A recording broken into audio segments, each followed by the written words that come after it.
जनमत अखाड़ा में आपका स्वागत है। अभी हम मिथिला नगरी दरभंगा में हैं, जहां पर बहुत ही भव्य यज्ञ हो रहा है। 108 कुंडीय 11 मंजिल विशाल यज्ञ मंडप भी यहां पर बना हुआ है और ये यज्ञ 16 दिनों तक चलेगा। लक्ष्य चंडी और अति महाविष्णु यज्ञ हो रहा है और यज्ञ की शुरुआत हो चुकी है। अभी हम यहाँ पर लोगों से बात करेंगे, क्या बताना चाहेंगे। यहाँ पर ये जो लगमा गांव है दरभंगा में, धार्मिक और ऐतिहासिक रूप से एक इतिहास बनने जा रहा है, क्या कहना चाहेंगे। ये लगमा गांव पहले से ही इतिहास का चर्चा वाला है और ये यज्ञ होने के बाद और चर्चा, मिथिलांचल में आज तक कभी भी ऐसा यज्ञ नहीं हुआ है। दो यज्ञ हो रहा है और इसमें बागेश्वर बाबा भी आने वाले हैं मिथिलांचल में पहली बार। 11, 12 और 13 और बउआ भगवान जो है ये यज्ञ करवा रहे हैं। अच्छा, ये कहा जाता है कि जो जगदीश नारायण ब्रह्मचारी थे, आज़ादी के बाद से यहाँ पर आए, उनके बारे में किसी को नहीं मालूम कि कहाँ से आए थे, क्या नाम था। तो ऐसा माना जाता है कि सारा जो यहाँ पर संस्कृत स्कूल है या आचार्य जो परंपरा शुरू हुई है भारत में, एक तरह से अनोखी परंपरा, उसकी शुरुआत उन्होंने की थी। क्या बताना चाहेंगे उनके बारे में। वो जो थे उनके बारे में सही में किन्हीं को क्या कुछ नहीं पता है, कहाँ से आए थे नहीं आए थे, लेकिन उन्हीं का कृपा है जो इतना कुछ हो रहा है। आज जो लगमा में देखिए, यहाँ कभी शमशान हुआ करता था, जहाँ पे आज बड़ा बड़ा मंदिर शीश महल से बन चुका है। अच्छा। और जो जितना हो रहा है यहाँ पे सब उन्हीं का कृपा है। वो शीश महल बना, शीश महल वो स्वयं भगवान ही थे। उनको बजरंग बली दर्शन देते थे रोज रात को और वो स्वयं वो जो बोल देते थे वही सच हो जाता था। वो इतने बड़े साधु थे, एक तरह से भगवान ही थे।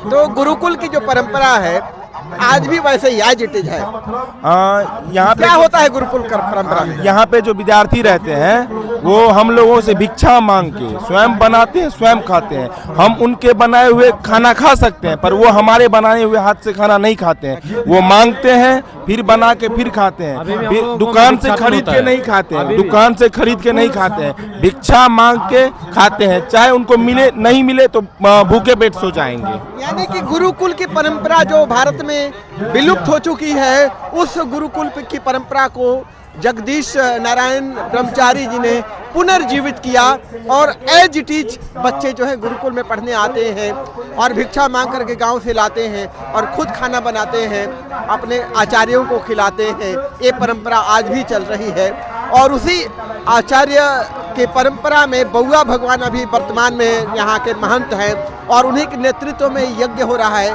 16 दिवसीय यज्ञ हो रहा है और यहाँ पर हमारे साथ बात करने के लिए महाराज जी हैं।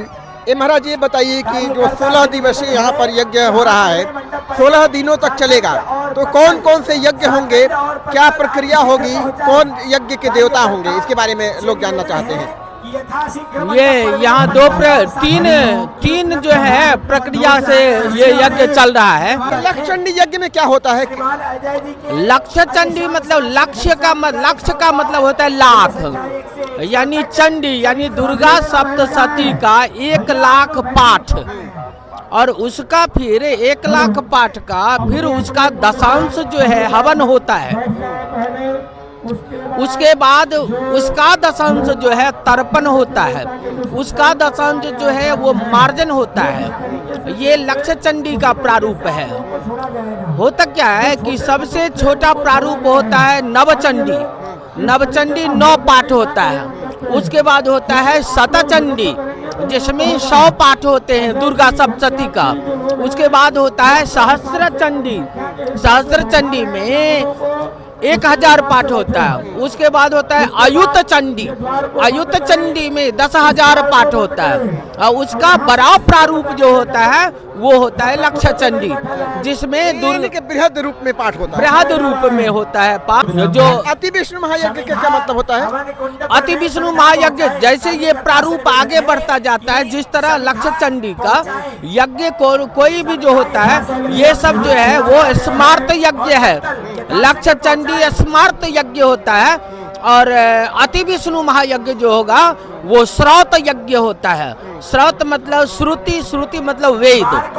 तो वो उसमें जो है वेदों से जो है हवन वगैरह किया जाएगा। ये जो लगमा गांव है, बड़ा कहा जाता है कि धार्मिक रूप से एक और सांस्कृतिक रूप से बड़ा समृद्ध गांव रहा है। आचार्य जो जगदीश नारायण ब्रह्मचारी जी के आने के बाद से यहाँ पर जो गुरुकुल की परंपरा, पुरानी परंपरा विलुप्त हो चुकी थी, फिर से पुनर्जागृत हुई है। इसके बारे में क्या कहना चाहेंगे? वो मैं उनका ही शिष्य हूँ और मैं इसी गुरुकुल का जो है विद्यार्थी रहा हूँ। और मैं बता दूं, मेरे जैसे हजारों जो है यहाँ इस गुरुकुल के जो है छात्र पूरे इंडिया में हैं। इवन अभी BHU में जो है डॉक्टर राम जीवन मिश्र, वो भी इसी यहीं के हैं। उसके बाद दिल्ली यूनिवर्सिटी में, कई यूनिवर्सिटी में हैं।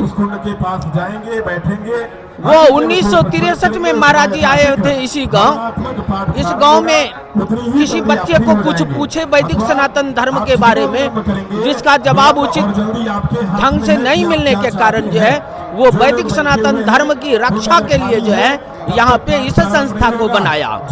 हाँ, गुरुकुल परंपरा। और अभी सारे विश्व में गुरुकुल परंपरा के अनुसार, गुरुकुल का ये है लेकिन परंपरा के अनुसार, गुरुकुल परंपरा के अनुसार जो है सिर्फ यही संस्था चल रहा है। क्या बात है। तो गुरुकुल की परंपरा जो भारत में करीब करीब विलुप्त हो चुकी है, उसको फिर से जगदीश नारायण ब्रह्मचारी जी ने पुनर्जागृत किया और कब भारत पूरे दुनिया को संदेश दिया कि जो हमारा वैदिक सनातन धर्म है उसकी श्रेष्ठता, उसकी महानता के बारे में। आपका बहुत बहुत धन्यवाद महाराज जी। धन्यवाद।